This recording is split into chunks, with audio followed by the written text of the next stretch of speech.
explode down the line? Not necessarily, because the tasks for the Landsrat are pulled from, like, so there's 25 tasks per week, and there's a pool of like 400 tasks that can potentially show up. So you, first of all, don't necessarily know what's going to be there.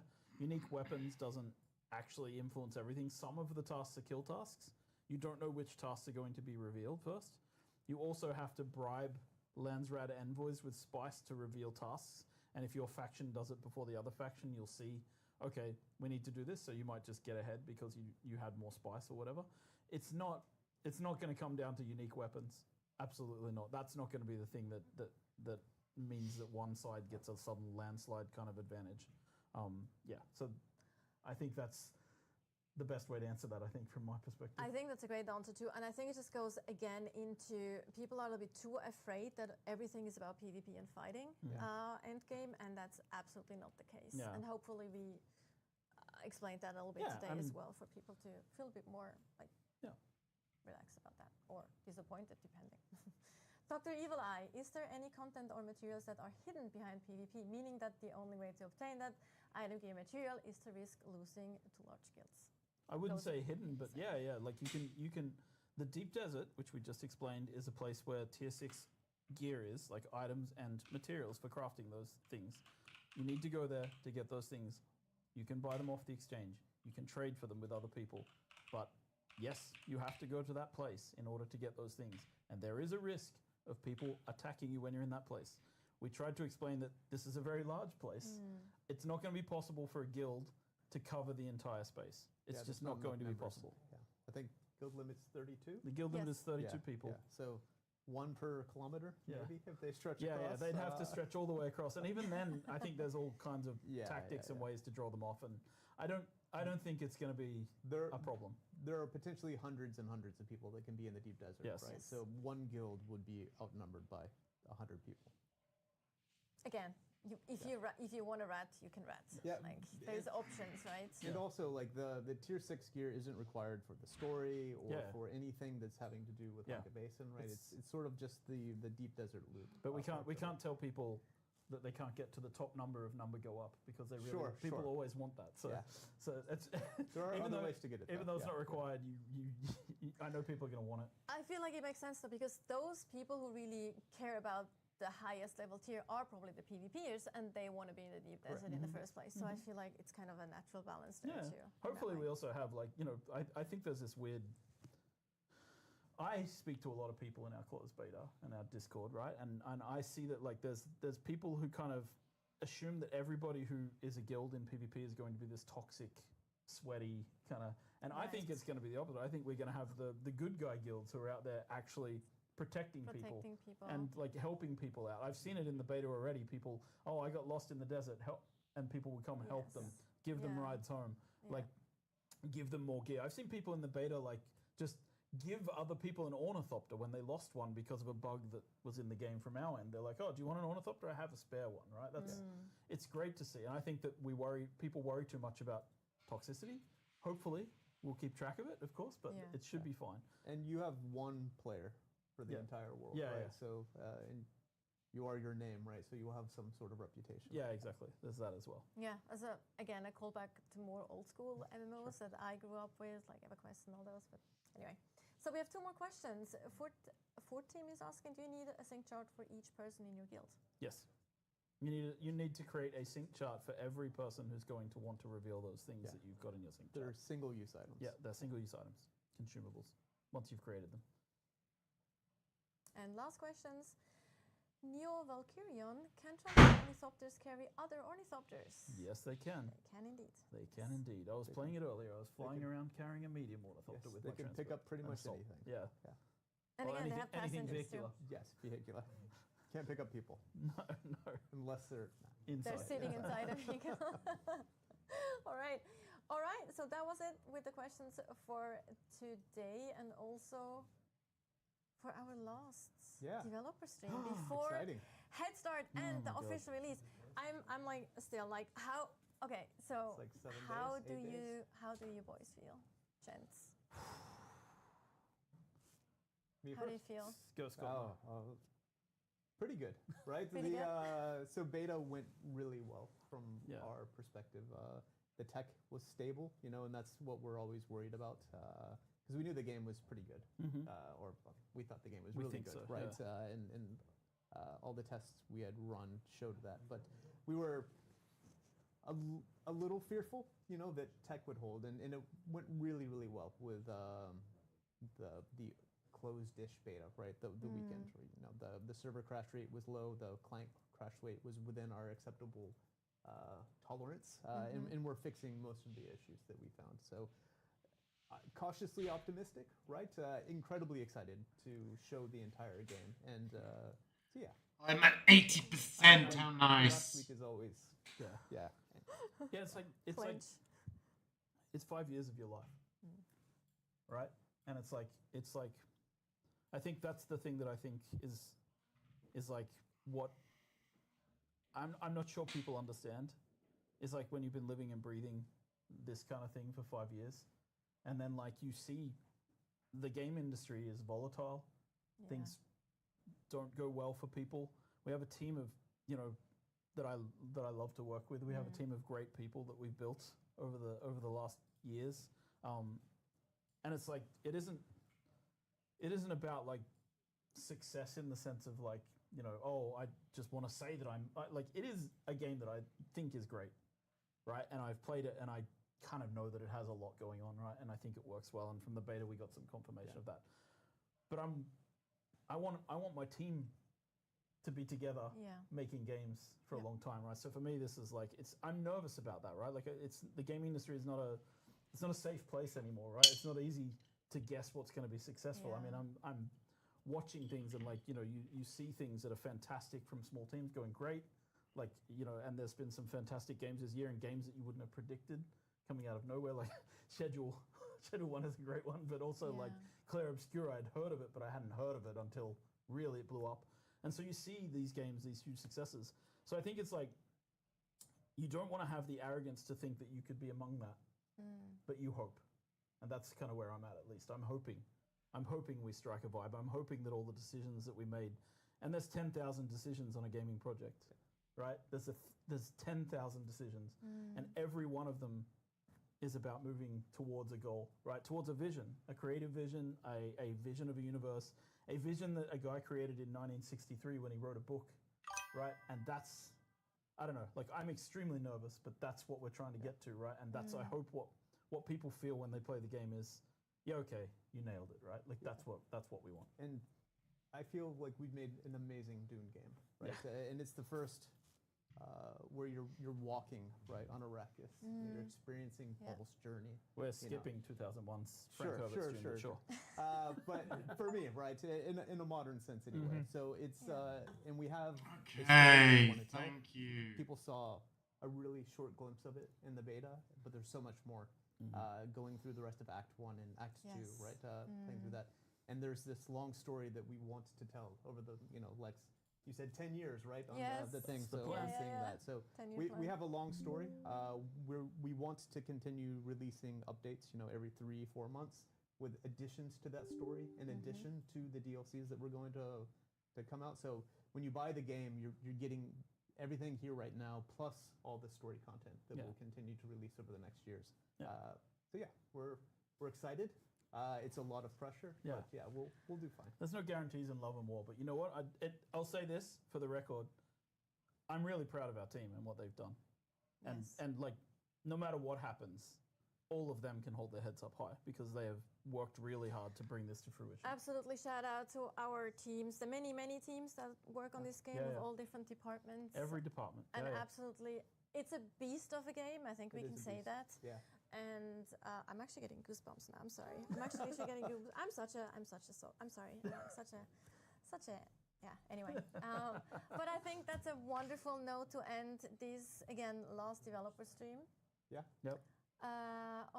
Before Head Start and release. One thing we can actually say is that you will be able to upgrade your editions on the 10th of January. So there will be an option. 10th of June, I 10th of June. Oh my God. That wonderful ending. I just completely read that. That's fine. Oh well. Congratulations. Anyway, pro here, right?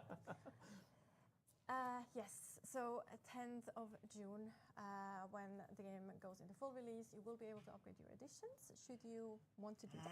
Okay, let me just see if I can...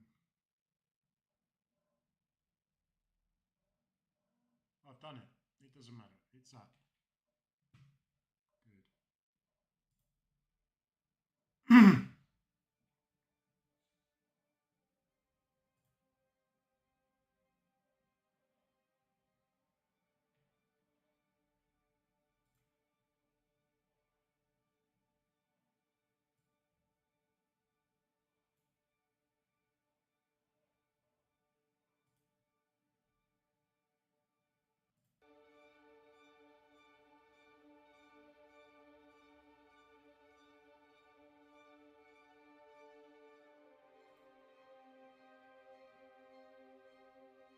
I think that's okay. Hello? Yeah.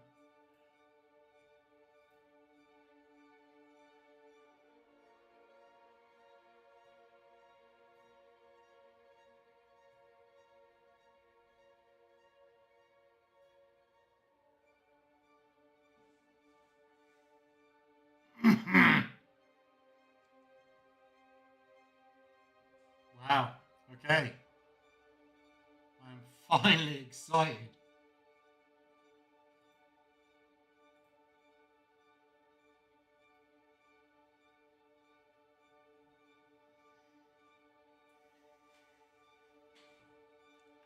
All right. Let's see what we get. Hopefully it. I've listened to a little bit of it, and I've watched a little bit of it, but I really don't know much about it in terms of gameplay. In terms of story, even then, the lore, I get it with like Harkonnen, Atreides, and the Bene Gesserit, and so on and so forth. But I'm of the older generation, and I saw the 80s version, I've read the books, and I mean, I've read all the books. So I'm interested to know. I dream of it, amongst the wild threads of history and the myriad of paths. My path saw the Imperium rise from the ashes left in the wake of the Great Revolt.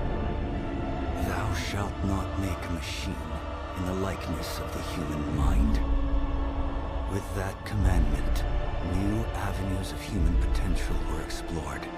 Mentats, Suk Doctors, Sword Masters, and the mystical Bene Gesserit Sisterhood. But it was the Navigators and their monopoly on space travel that set the conditions for the Imperium. But I am telling you of the universe you already know. Let me describe the one you do not. In this other universe, my mother, Lady Jessica, consort to Duke Leto Atreides, gave birth to a daughter, a girl they named Ariste.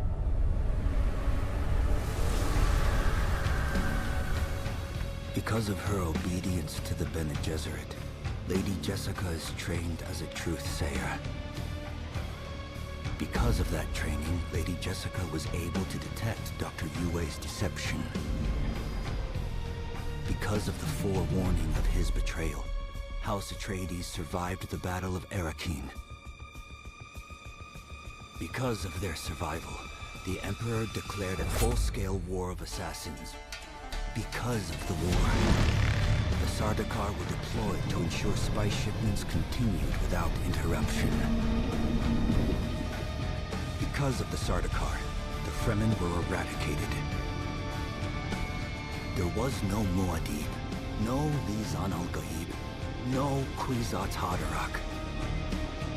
I see a universe where I, Paul Atreides, was never born. All my visions lead to horror, except this one. This one leads to you.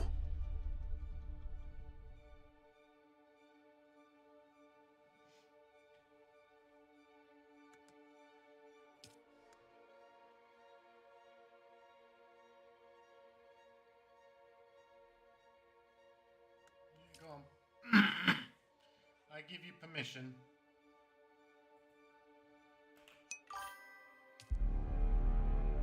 And we're in. Okay, so, but... Oh, I see servers was back there. So servers...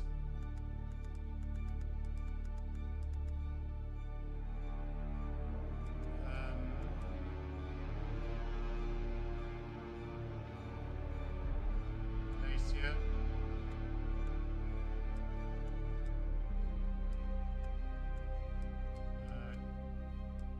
Oh, I see, the lowest ping. I mean, I like the name Glacier. It's a bit cold. Sounds cold. Okay, Solaria.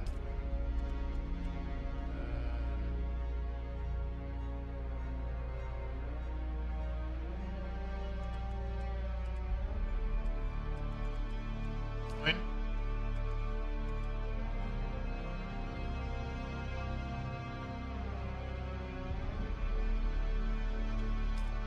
Okay.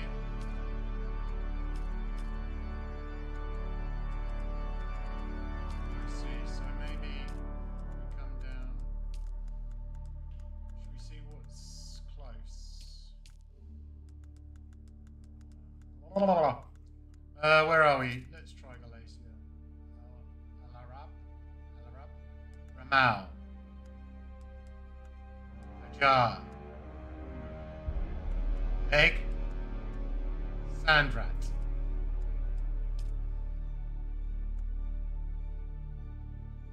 I mean, Sandrat. Fair enough.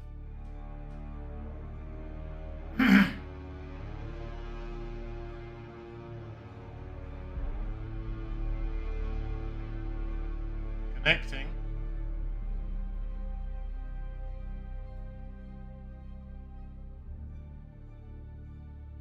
Rent a private server.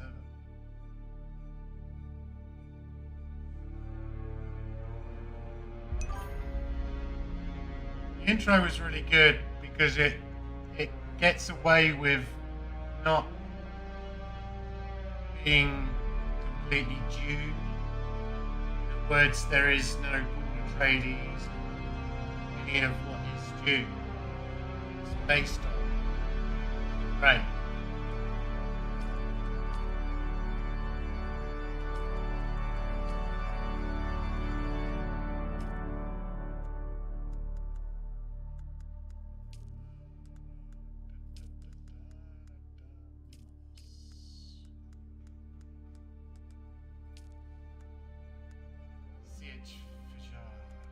Okay.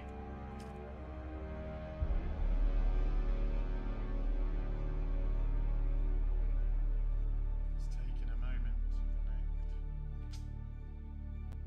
Hey! I'm in! Approach, prisoner.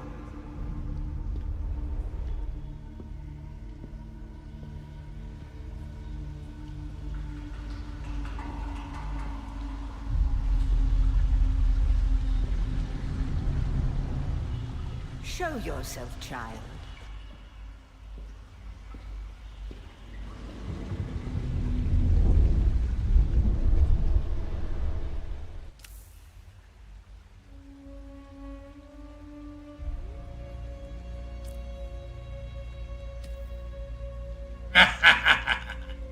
I'm done. That was quick. So, finish character.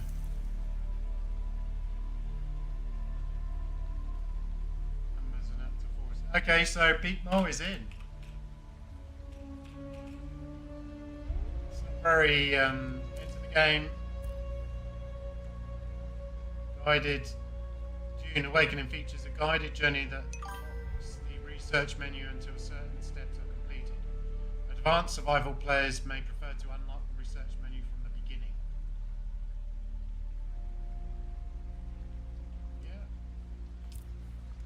Set the character and start the game. Yep. Have they told you what I am? Yes. Then I will sift your words for lies. Let's be. Where were you born? Okay, let's begin. Where was I born? Ix, Caladan. going to go Caladan. Honourable Atreides salute. Yeah. Well, what? Industrialised volcanic world is my traits. Deception. No, I'm going Caladan. A world Sorry. of water. Home world of the Atreides. It is. The Order of the Imperium is rooted in the Farfreluches. A place for every man, and every man in his place.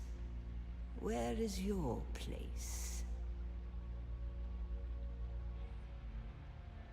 The educated caste that serves the great houses and administrators. Bureaucracy. By certain birdies and protected by their status, nobility. Past, presently, before subtracting the I'm going to go with this. Did you give bad advice? Or make a bad deal? To be close to power is to walk the knife's edge. Yes. You had a mentor in your youth, trained by one of the schools. Who was your mentor? Bene Gesserit acolyte. Of course. It's got to be in it. Yes, I have heard of our sisters giving training outside of the chapter house. Of course. It is frowned upon. Yes. The test is almost complete. Have you spoken truth? I have spoken the truth. Here. Kneel.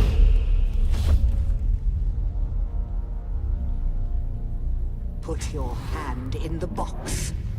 Of course. I will put my hand in the box. I hold at your neck the Gom Jabbar, the high-handed enemy. Don't pull away or you will die. Great plots are afoot in the Imperium, and the currents of intrigue run deeply. Arrakis is the key, and the Fremen are missing. You will go to Arrakis as our agent, prisoner. You have one task. Find the Fremen. Wake the sleeper. Everything depends on this. Do you understand? Yes, I do. Yes.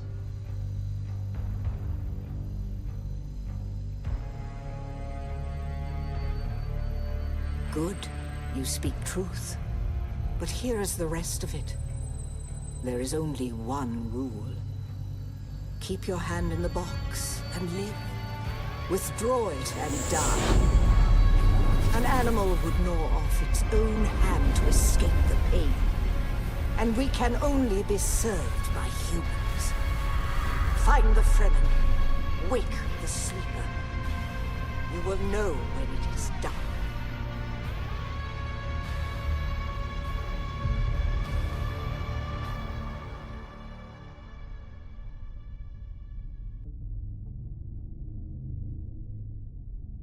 Oh, so this is the big shippy thing.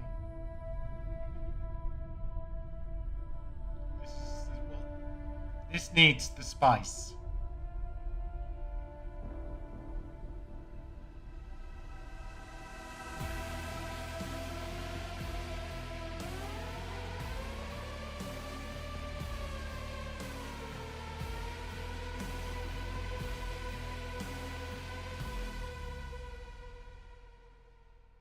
All right. What are we doing now?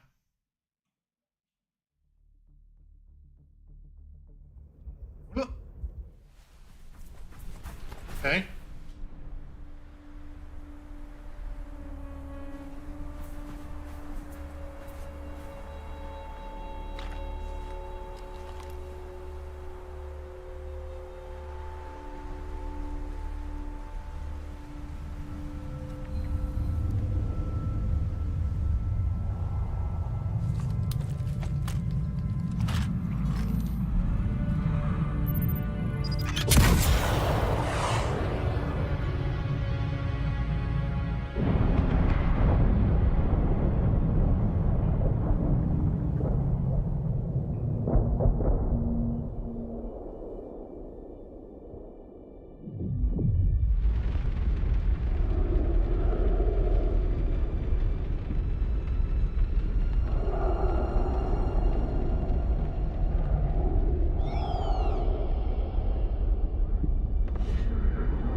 wrong. It's just an off-worlder. No, not the Al-Shaheed Ahadi. No, Arista said he was just a dreamer. I agree, but she is almost Sayadina.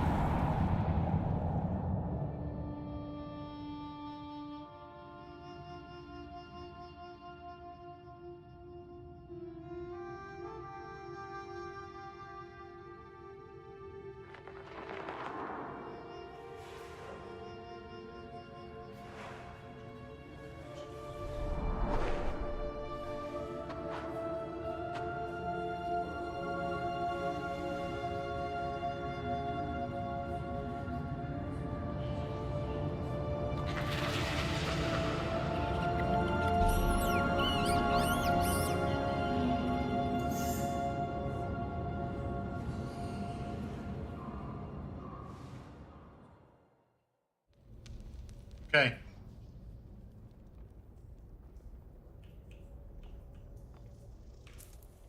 Okay. Settings. Controls.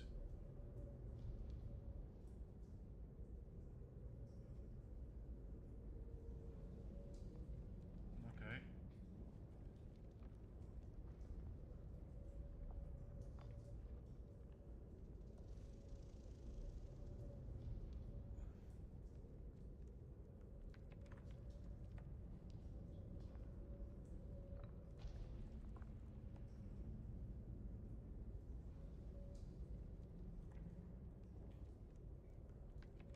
I see the problem.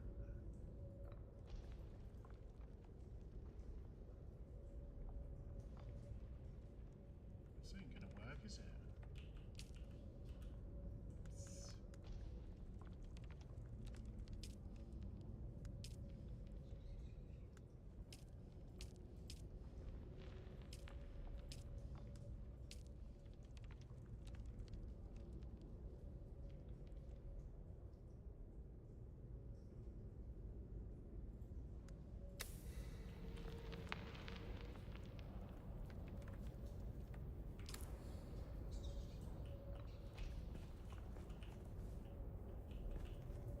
You kidding me?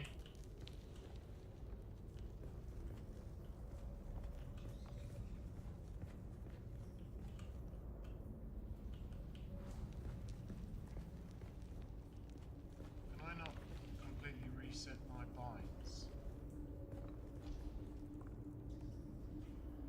You've got to be able to change, surely.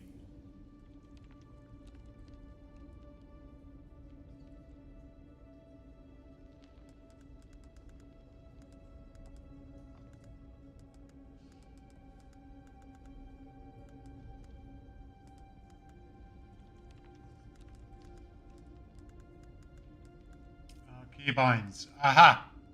Sorry, my bad. Say, move forward. Yes. I have to. Move back. Yes.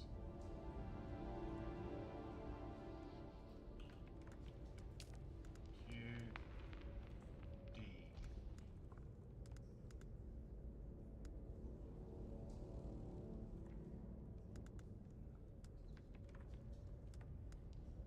Okay.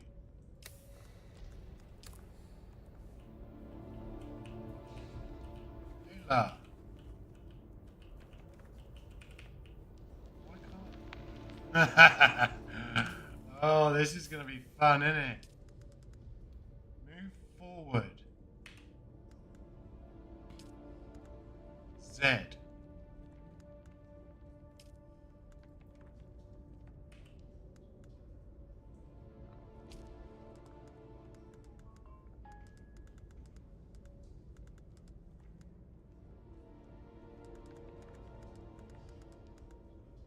So what's it conflicting with?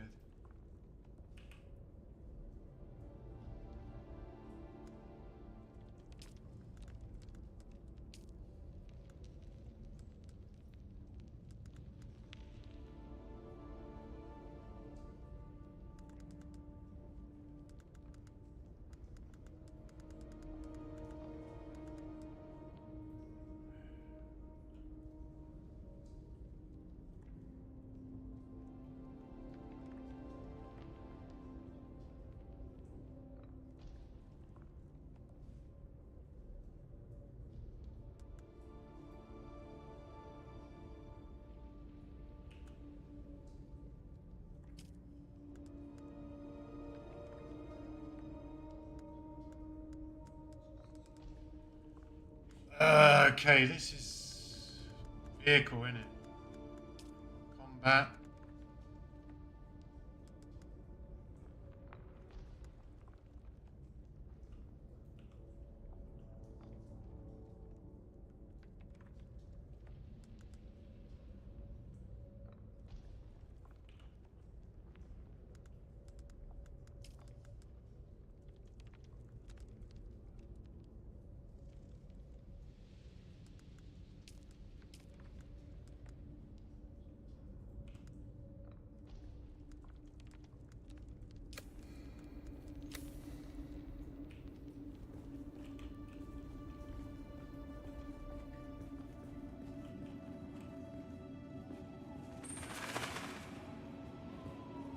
That took a... What am I... Oh, I see I'm running.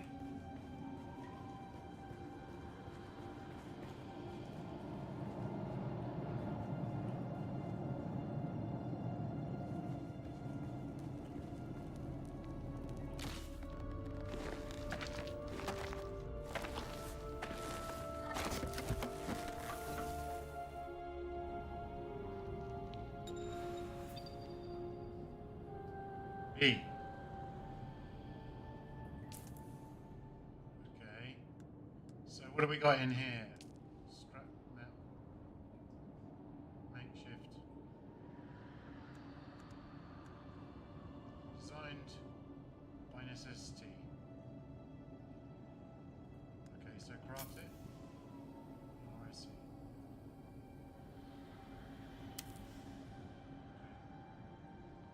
Added to backpack. Okay. So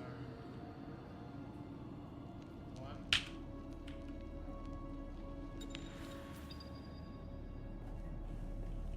You can change your loader via the inventory.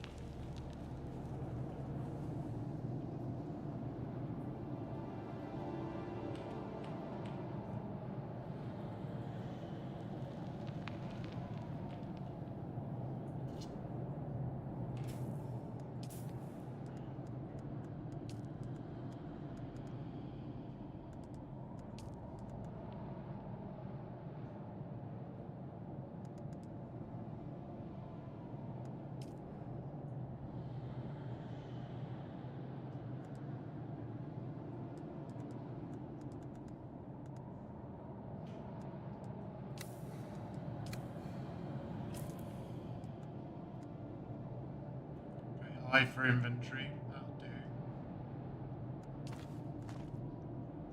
Is that correct?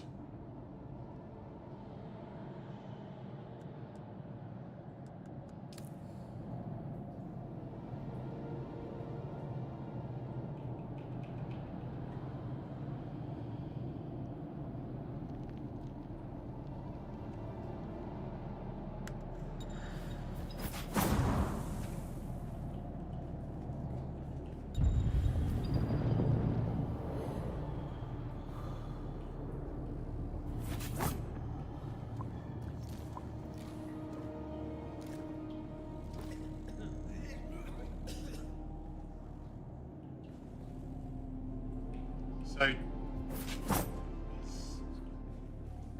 to that level, okay.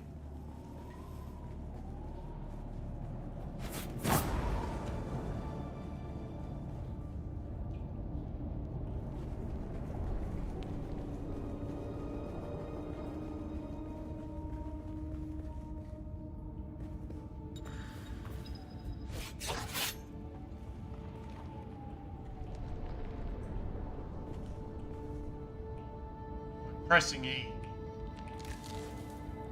Thanks.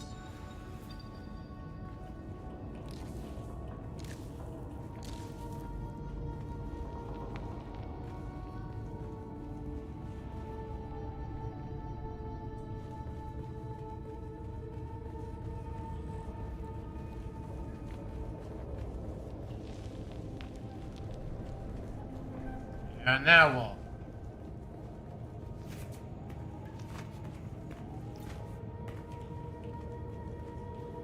Oh, B. Sorry. I'm yeah. Okay, craft.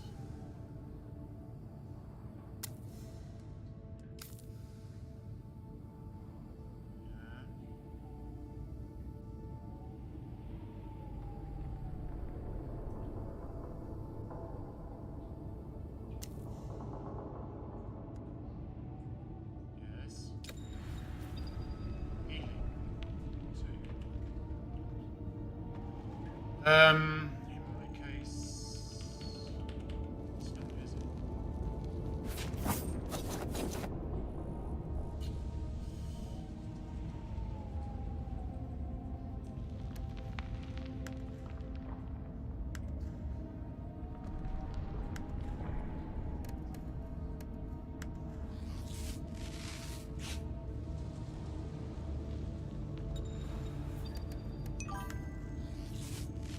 Press A.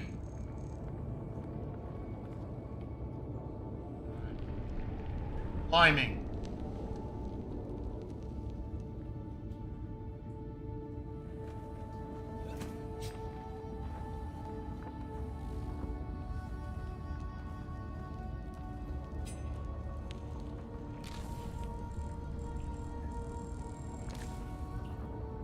All right.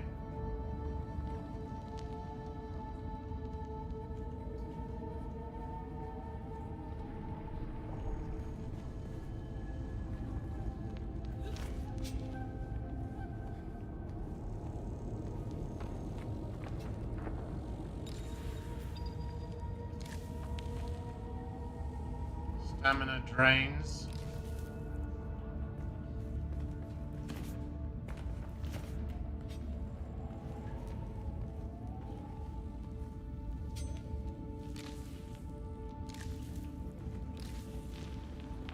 I mean, collect it all, isn't it? I don't want to drink anymore.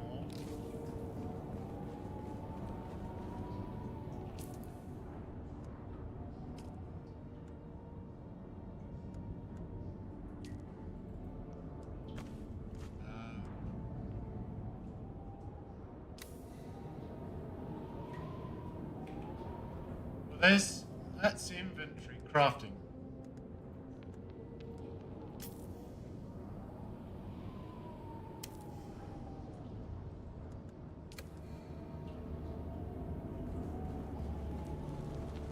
I mean, should I heal up?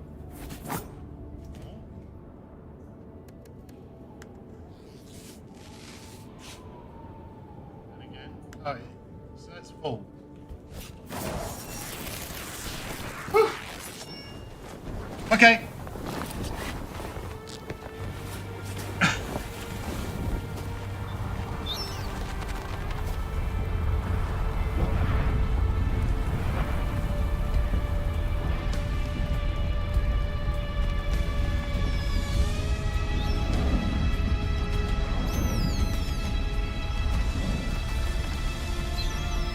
So then,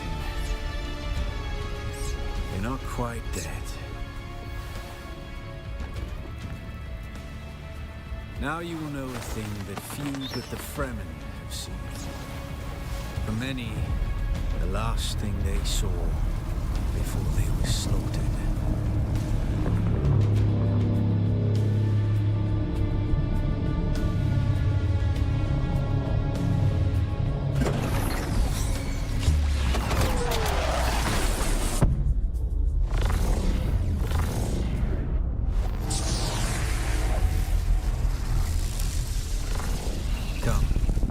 Let us speak of our escape. Twin comets in the sky, a rebirth from fire and death, and a Sardaukar net closing around us. Your survival heralds interesting times, Offworlder. Who are you? What is this? How did we come to crash? There's a way through the barricade, if you do as I say. We're gonna need one of their ornithopters. Their protocol is to remain aloft and kill anything that moves from above. That's where you come in. If you can slip back onto the Proteus and locate the command module, you can activate the captain's personal emergency transmitter. He's a noble. They're not allowed to let him die. Right. Leave the rest to me. Into the ship, find the captain, activate the transmitter. Anything else? Take this Communinet transceiver. It's essential for planetary communication. Right. Now go, and be quick. The Mother Storm is upon us. Okay, so taking its This way. Stick to the shadows, Offworlder. The heat of the sun is deadly to the unprepared.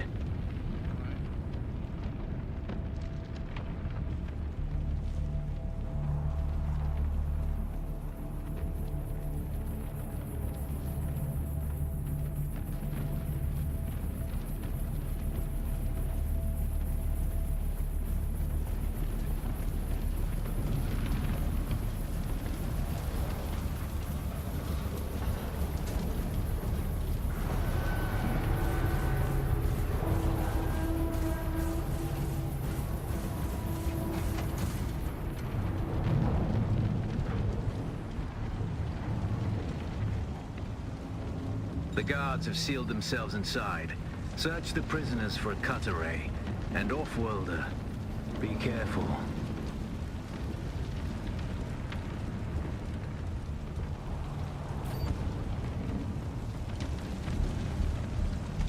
I think he's the only thing. Bodies are downed enemies can hold vital tools, resources. The cut array and power pack for equipping.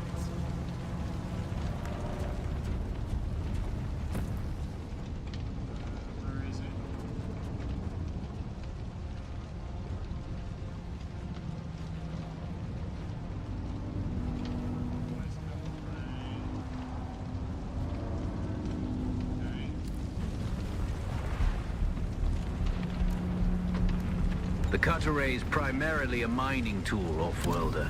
You'll need it for harvesting resources. Using it to cut open ships is an added benefit.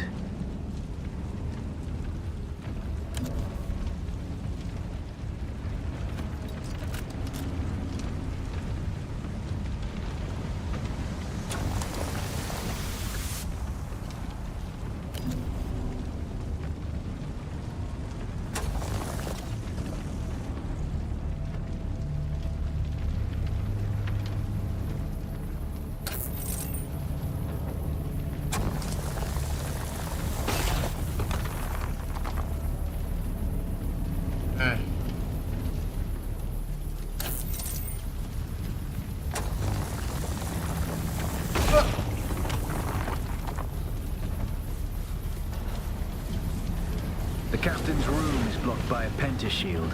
You'll need a pentashield key to pass through. See if there's another way forward.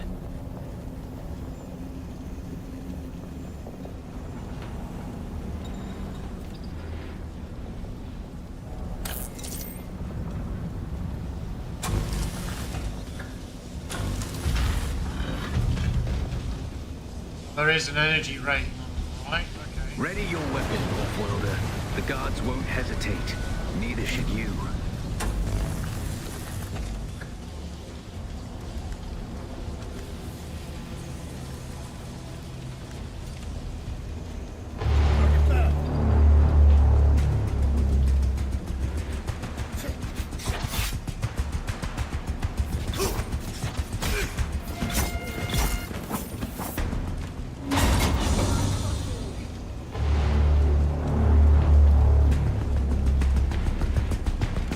Okay. Parry your opponents just as their strikes will hit you. This should stagger them, giving you a window of opportunity.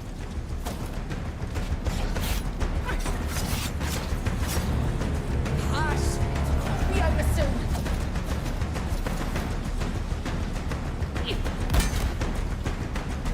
Enemy found. Ah!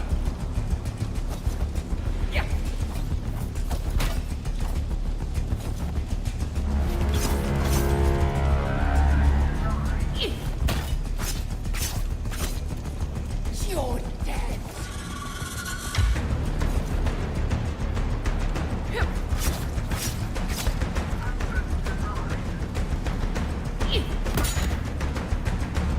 They're here.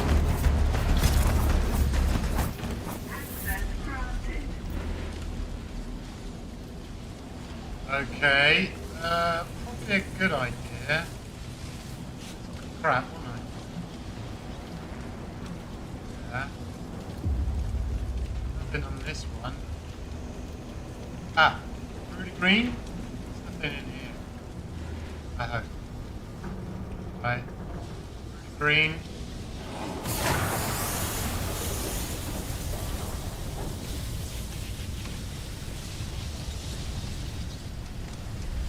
Direction. Left alt key.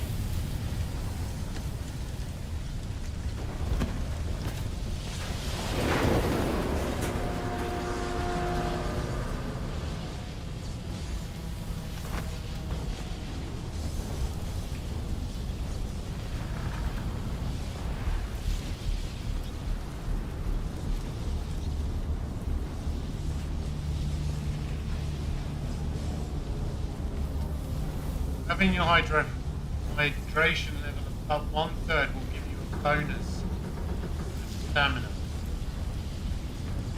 By 2/3.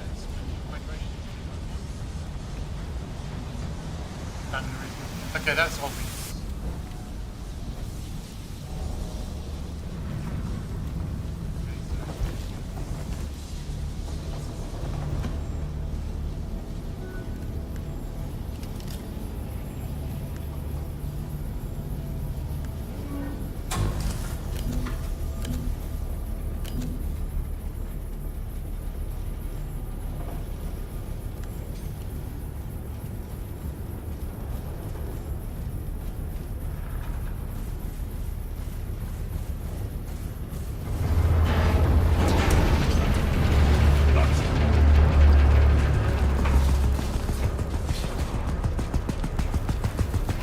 A swift attack can force your enemy off balance, but only a slow blade penetrates a shield.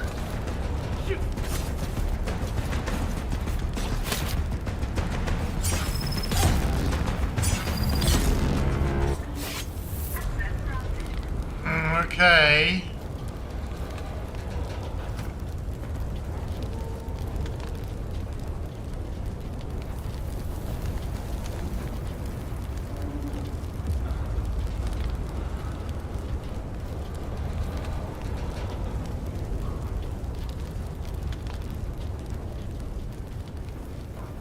That's the pentashield key. Once you equip it, you can pass through the shield. Get to the captain and activate that transmitter. I'll be there soon.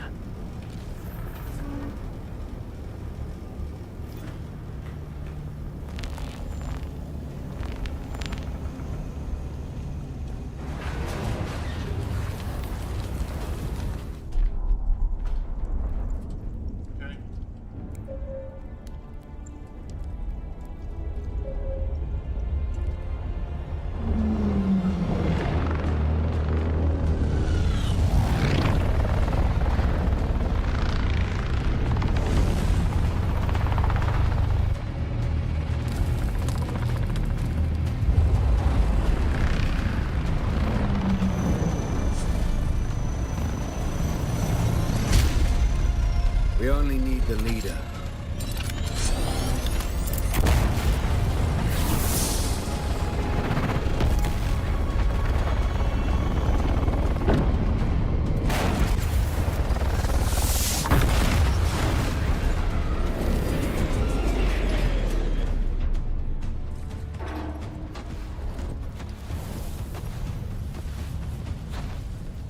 I hear I'm a wanted man. Oi! Utland scum!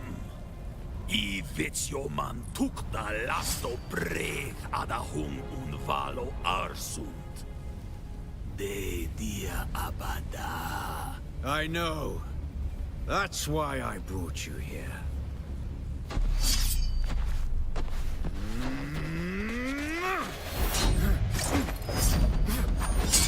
Stitch.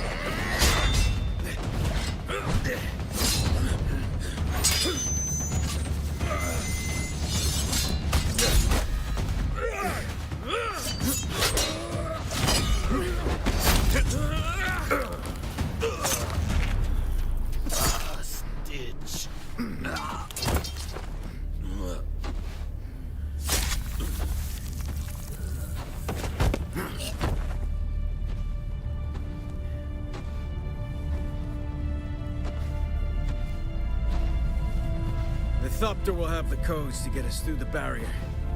Ever fly an ornithopter? It's simple enough. But my leg is bad and I won't be able to work the pedals.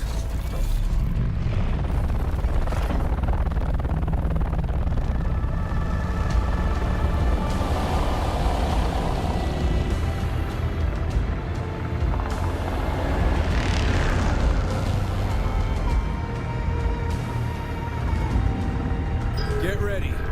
They'll be on us as soon as we break through. I don't know if I've got the controls for this.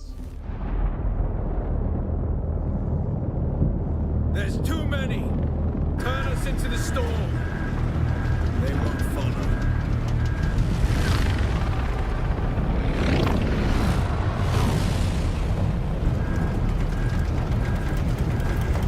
Hang on! We're going down!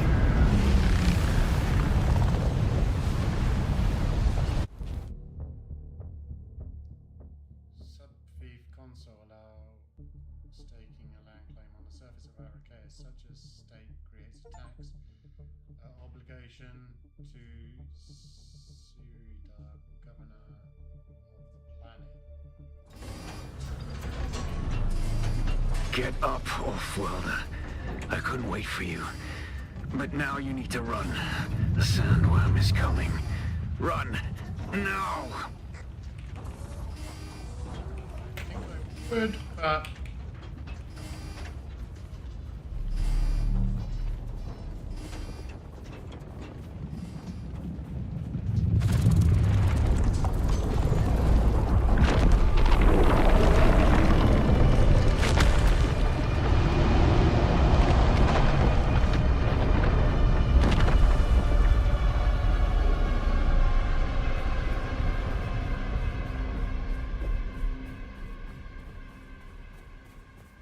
You made it, Offworlder.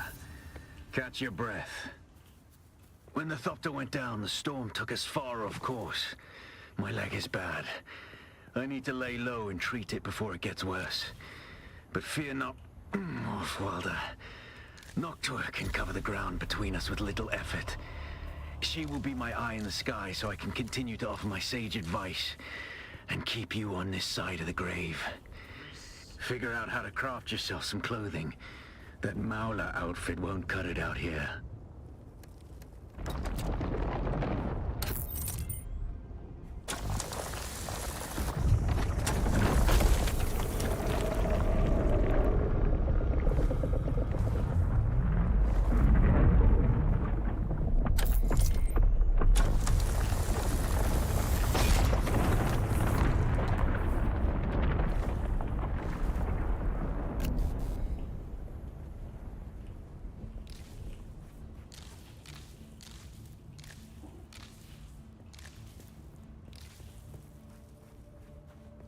open the research menu.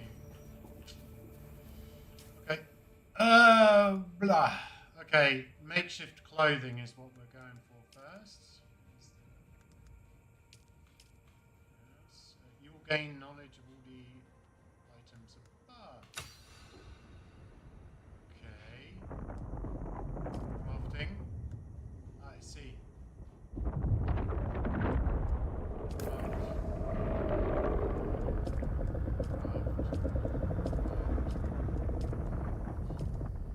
Craft.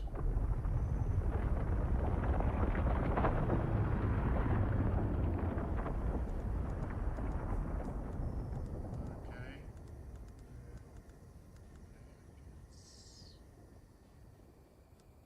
And then completed. And then what?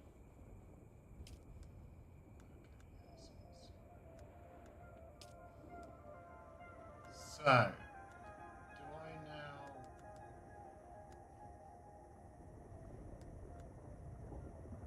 Armor value 16.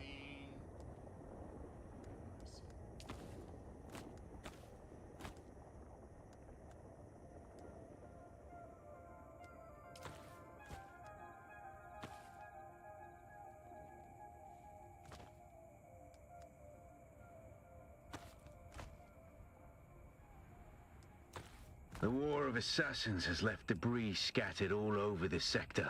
Salvage metal from the wreckage with your cutter ray, and use it to make a Mauler pistol and darts. Don't let the Imperial disdain for ranged weapons lead you astray.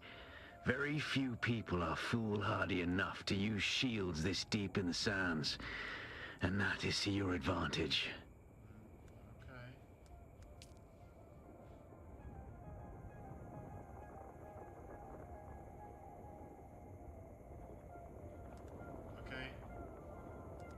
Inventory, crafting, research. That's fine. Okay, skills.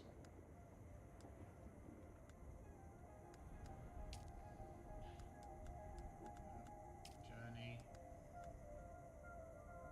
So this is where we are now.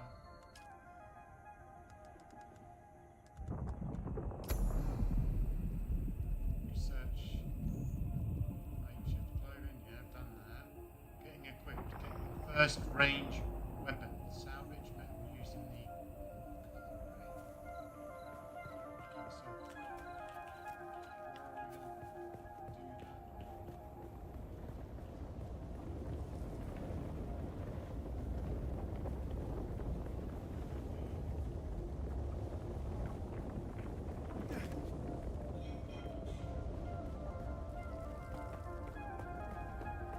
Salvage metal.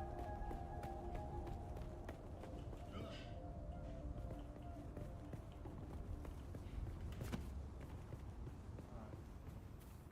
I guess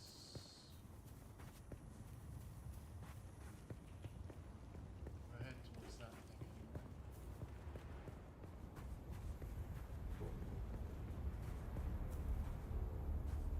Let's go. Ah, oh, I see.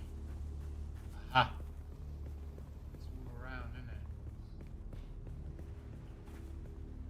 Right.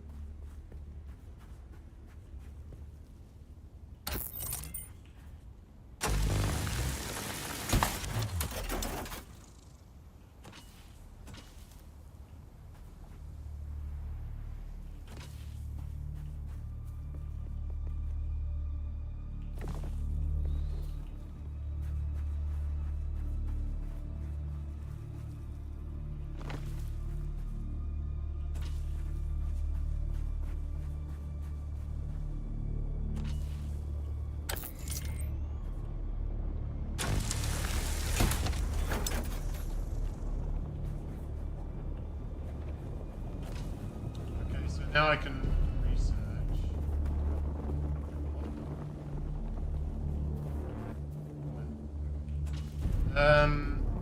So that's in itinerary. Why? Yes, here. Okay.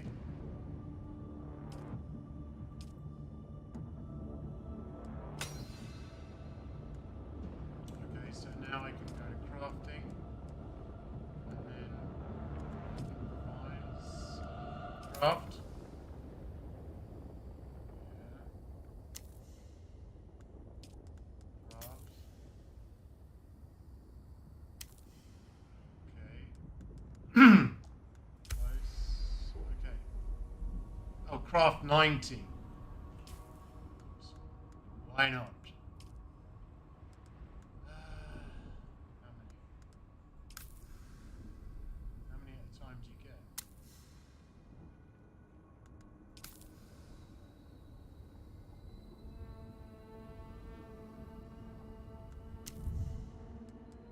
Got 120.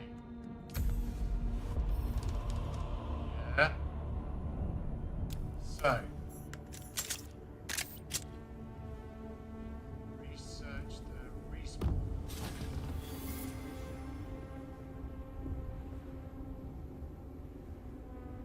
Research the res. Is that what that is?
Sorry. I just have to reset. I thought I was looking for something. Okay, I've done that. Crafted. Spam the craft button. Crafting. What do I need? Small scrap metal.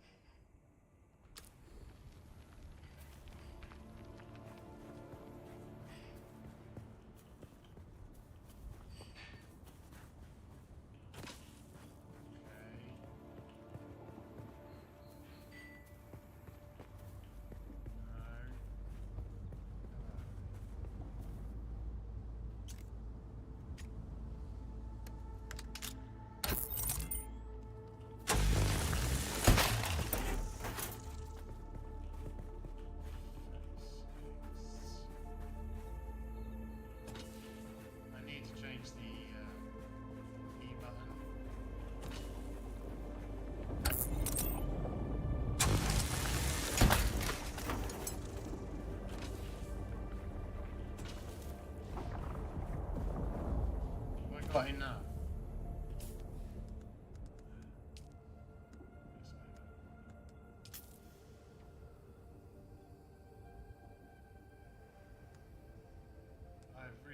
Okay, so place a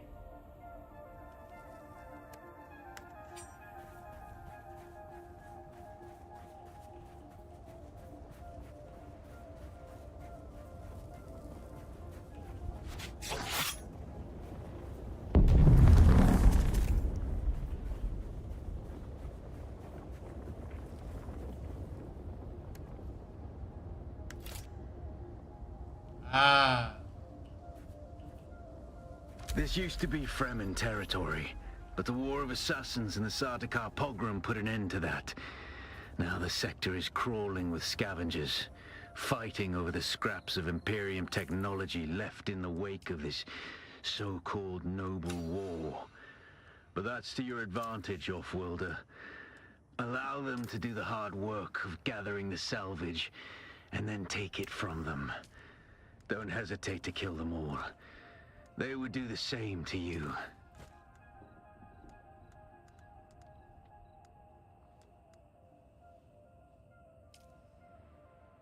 I mean insufficient. Scout using the binoculars. Yeah, but put it in automatically. Small camps can be found all over.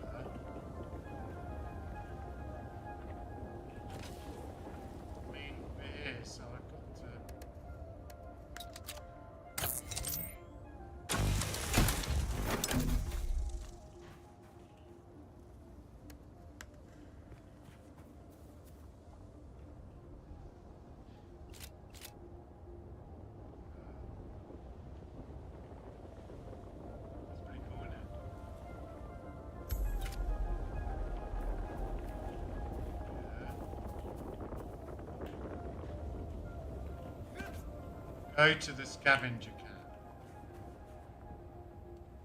Use my ability.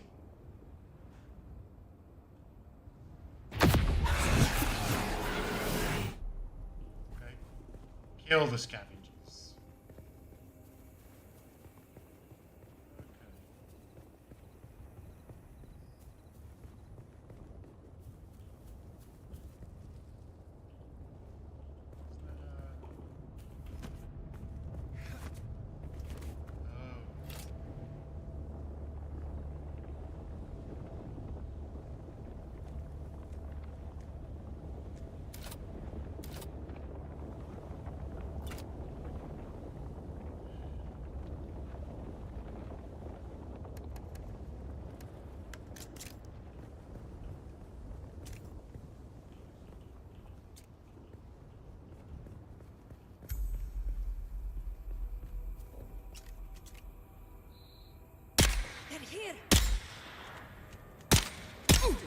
It's obvious you've had some training, Offworlder, but nothing can truly prepare you for what the desert has in store.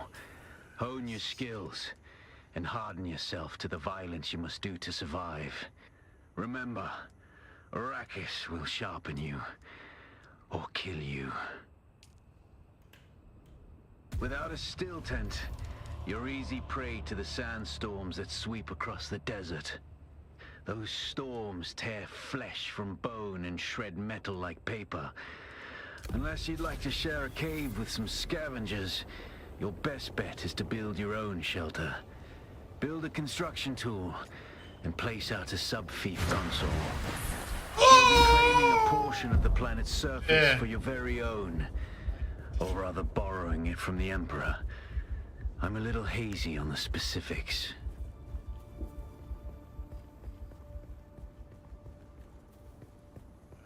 Just give me a second. I am in the sun. And I don't want to be in the sun. I'm critically injured. I'm aware of that. Where is the sun? Okay, yeah, so inventory. Where are my bandages? I don't remember using.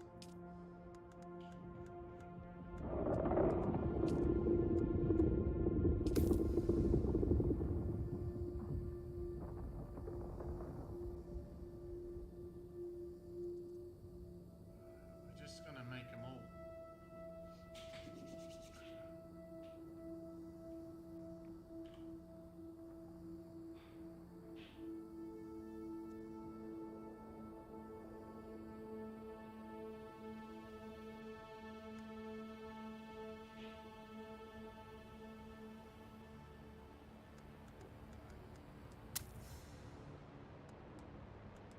Okay.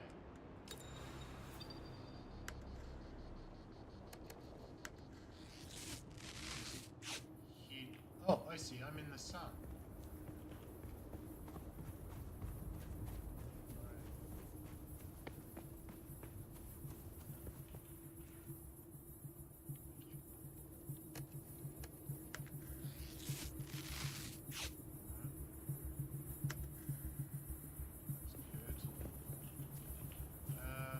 So mine granite stone 150.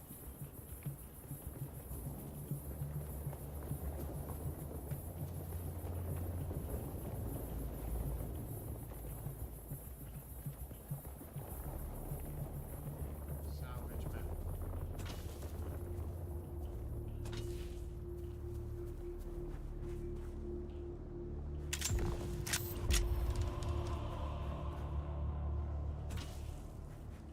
Okay.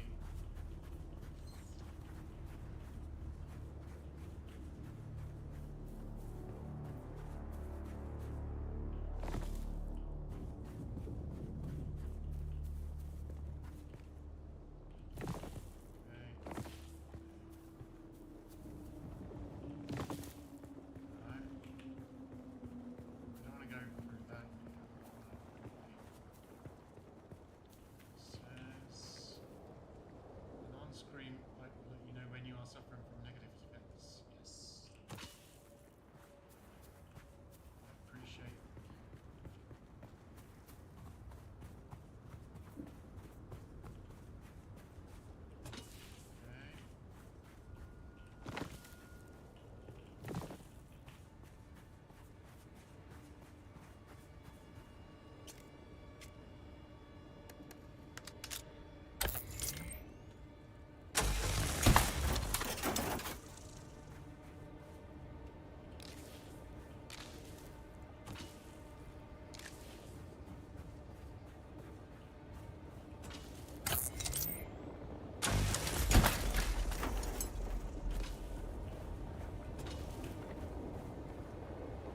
salvage.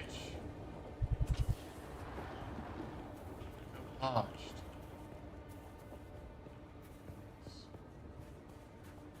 Salvage fuel cells.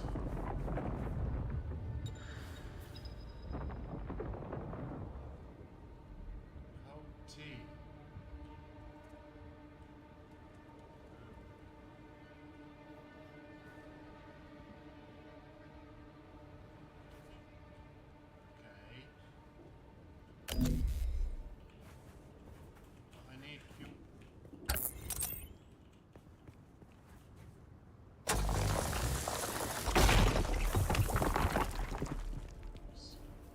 Fuel cells. Where is one going to find those?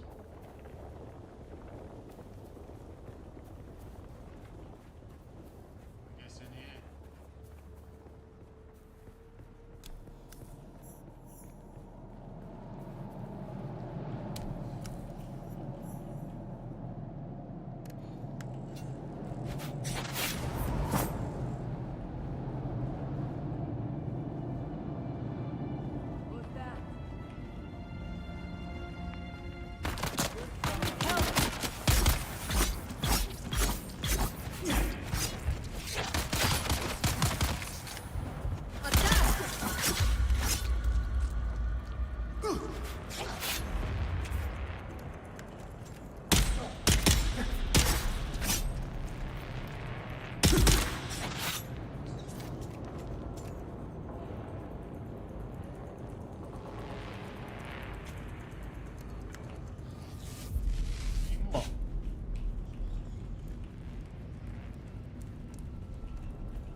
Yourselves.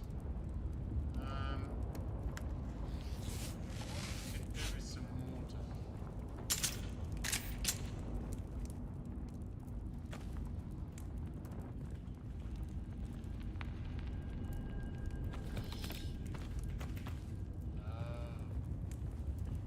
Savage man.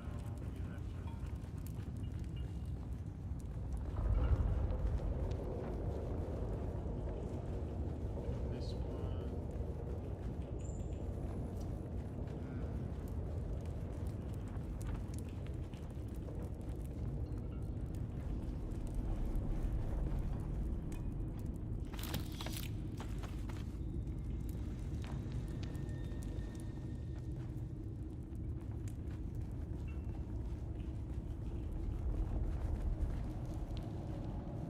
Dehydrated.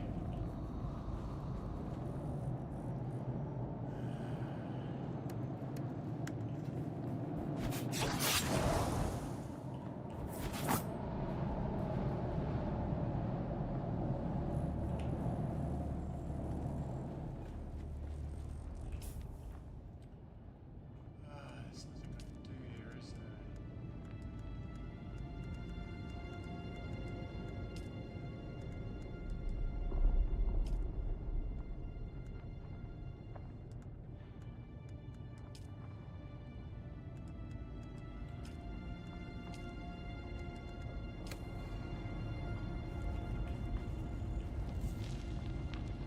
I need to hydrate.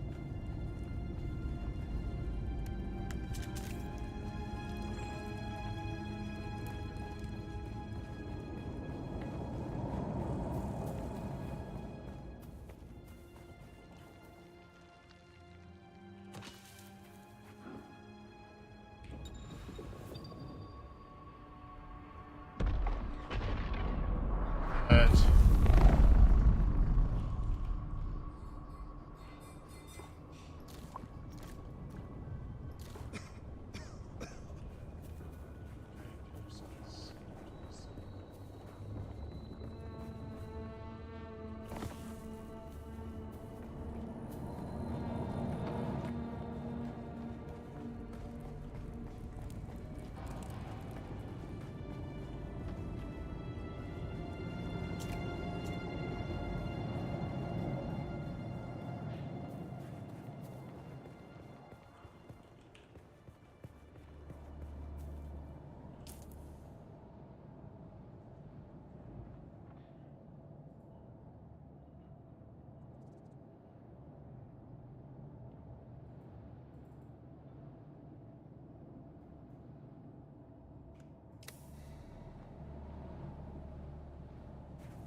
Ah. Right.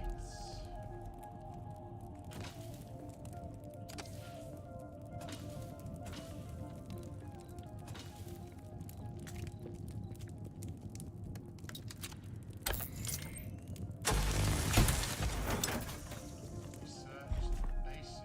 They're here.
Can't.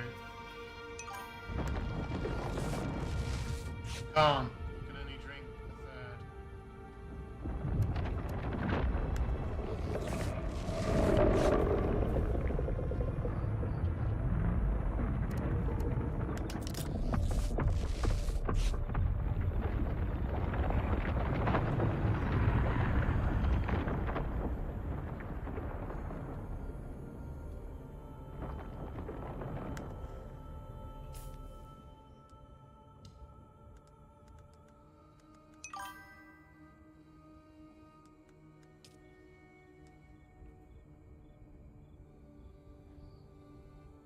Passive, you don't need to heal. No. Wait a second.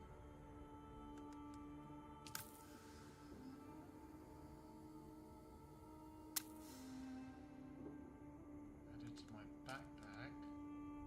Where? Ah, sorry.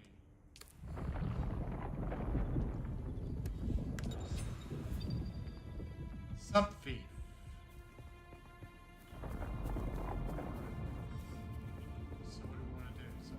Control center of the base and where you manage your plan, mission, storage, and power distribution. Land claim. Is an area around the subfield constant. This area defines where you can build, change the elevation and rotation. By the following commands on the right hand of the screen.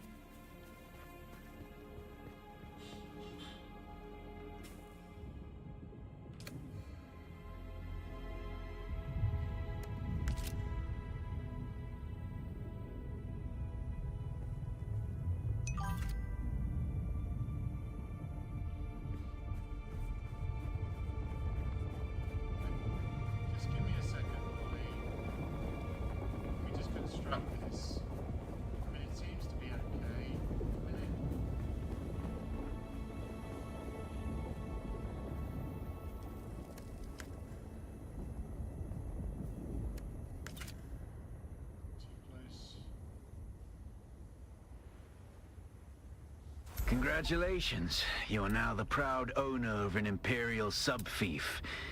More of a sub-thief. But it's enough for now. Get your construction tool out and get cracking. It's not a shelter without walls and a roof.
Oh.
Oh, I see. Yeah, sorry. F. Close automatically. Open automatically on foot. Yeah. Guild. Owner.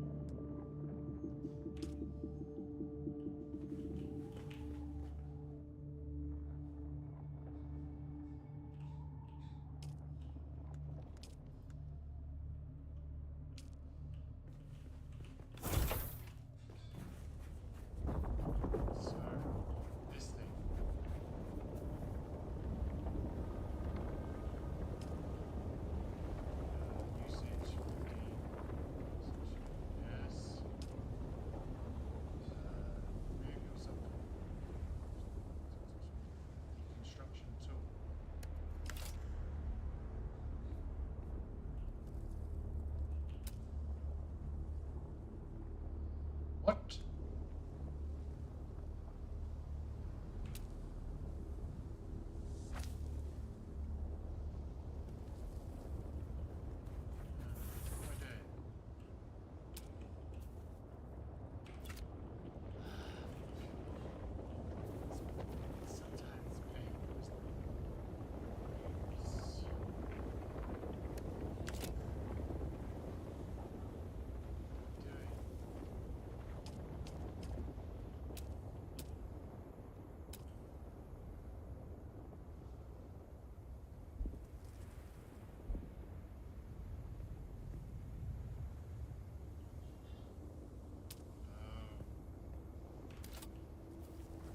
I know what I'm not doing.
The Sub-Thief console comes with an automatic shield system that will keep your base safe from the sandstorms. Okay. Just keep the generator fueled, or the storms will tear at your walls. And it goes without saying, don't build on open sand. Seal your base, Offworlder. Maintain good water discipline, and it will keep you alive. You've done well licking flowers and sucking sap, but you need a consistent source of water. And the best source out here is blood. Extract it, store it, refine it, and drink it. Raw if you're really desperate. And don't mind throwing up. Actually, don't drink it, unless you really have to. Okay,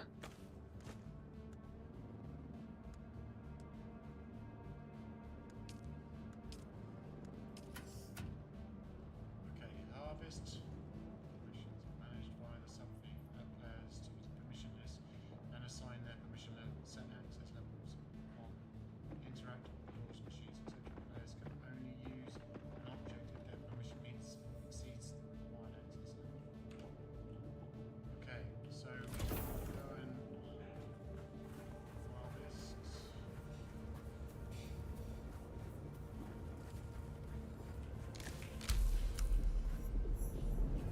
Research.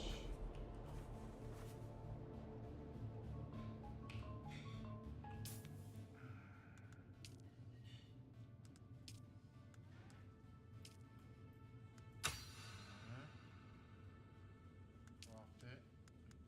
Guess.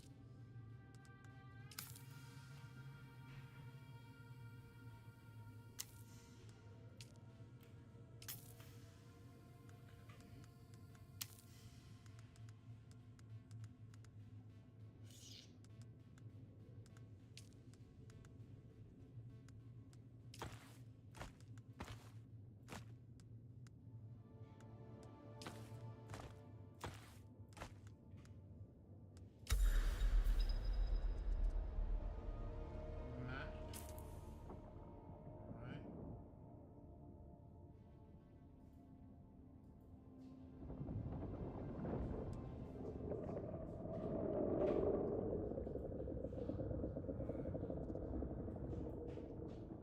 Home base.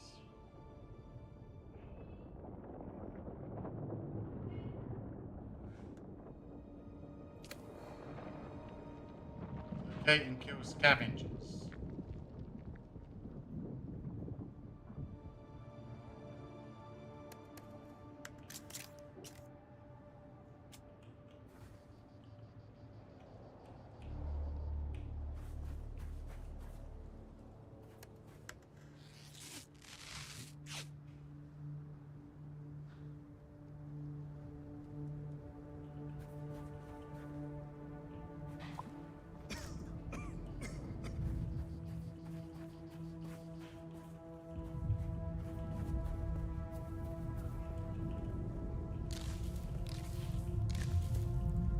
I think I want more bandages.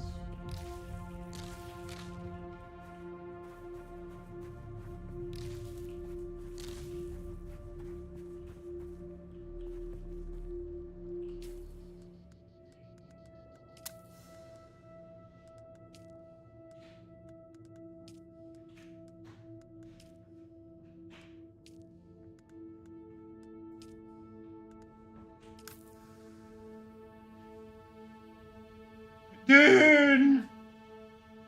The game, Dune!